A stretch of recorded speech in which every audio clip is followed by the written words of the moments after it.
So we are still in the XOY system. We talked about the average velocity vector. Now we'll talk about the instantaneous velocity vector.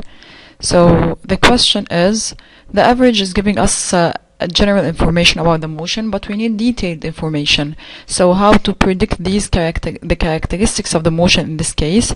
We must use the instantaneous velocity vector, which will give us the velocity vector at each instant during the motion of the object. Now, how to find this instantaneous velocity vector? What is the definition? So in general, the definition of the velocity vector won't change, it will be the same. It's a variation of the position vector over an interval of time.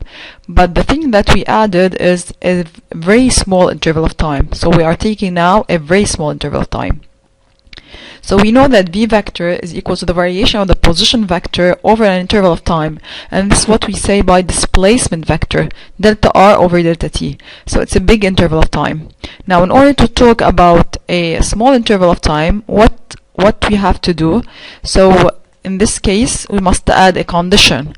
So we must put in our mind that the definition won't change. It's the same. It's a variation of position vector over an interval of time.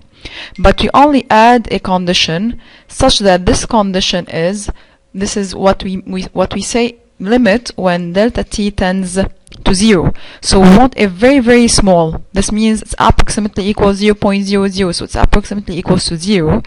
Then in this case, the equation will become v instantaneous equal, we added a condition, limit when delta t tends to 0, so it's approximately equals to 0, delta r over delta t, the definition will remain the same, so it's equal to limit when delta t tends to 0, r minus r0, it's the variation over t minus t0. Now, what does this part mean, this rule?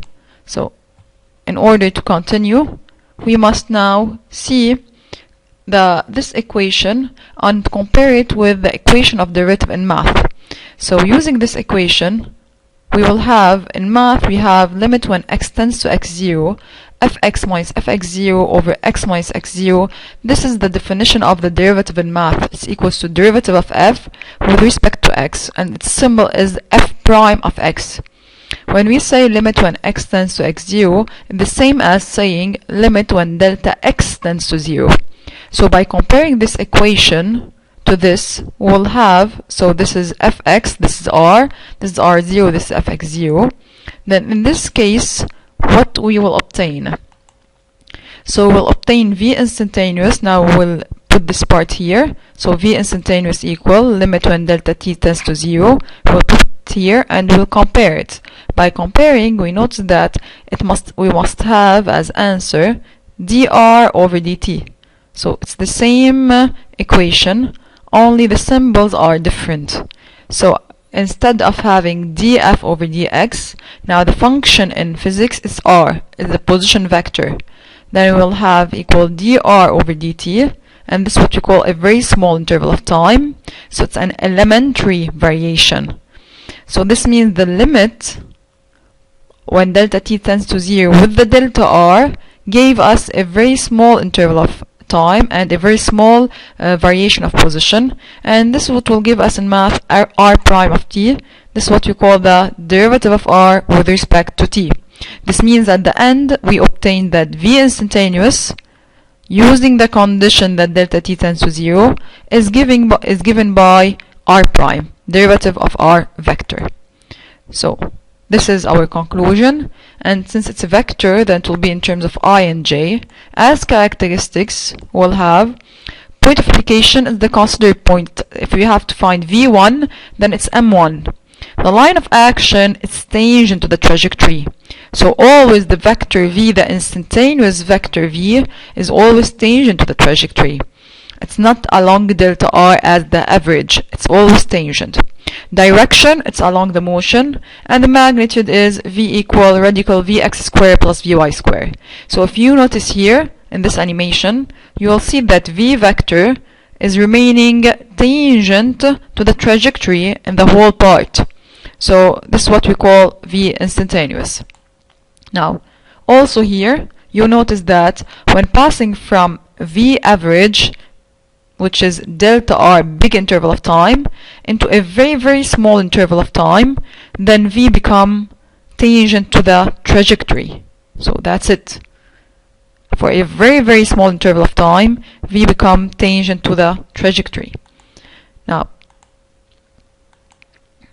an example. So if we want, for example, to represent v3, which is the instantaneous velocity vector at the instant t3, then we know that from the general definition it's m2 m4 over delta t. This is the smallest interval of time if we want to use delta r over delta t. But the question is that we want to approach more in order to talk about v3. So in order to approach more, this means we'll take this, the object. It's a ball which is moving along this trajectory. So we put the x or y system. We approach more and more to the point of m3. It was m2 m4. This was the interval of time. Now when we want to talk about v3, this means we want to approach more to the point m3. This means the vector will become more closer. We noticed that it was intersecting.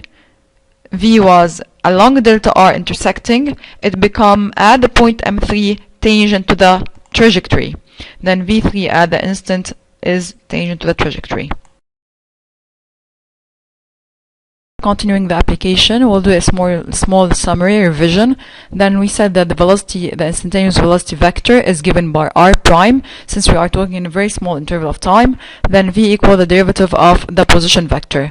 Now as value, it will be given by radical vx square plus vy square, and we must put in our mind that always the velocity vector is tangent to the trajectory. So in order to trace it, it must be tangent to the trajectory. Now we continue the application. So we have r vector is equal to t plus 1i plus minus t square plus 2tj. The question is, determine the velocity vector at any instant. In order to determine the velocity vector, then we must do the derivative of the r vector. Derivative, this means derivative of t plus 1. This is of the form ax, then its derivative is a. This means it's 1. This is a constant, then its derivative is 0. Minus t square is of the form ax to the power n, then its derivative will be n times a times x to the power n minus 1, which will become minus 2t, and this is ax, then it will become plus 2. So in this case, this will be the answer. Velocity vector equal to r prime, then is equal to 1i plus minus 2t plus 2j. Now this is vx and this is vy. The question now is to find v1 and v2, calculate the value. But in order to calculate the value, we must always find the vector first. So v1 vector, we substitute the time, which is t equal to 1 second, in v vector instantaneous. So by substitution, we'll have v1 vector equal 1i. Then in this case, we can find the value. It's equal to radical vx square plus vy square. The unit is meter per second. Same thing in the case of v2 vector, and then we can find the value. So always we must put in our mind that even if the question was to find the value, we must first find the vector and then deduce the value.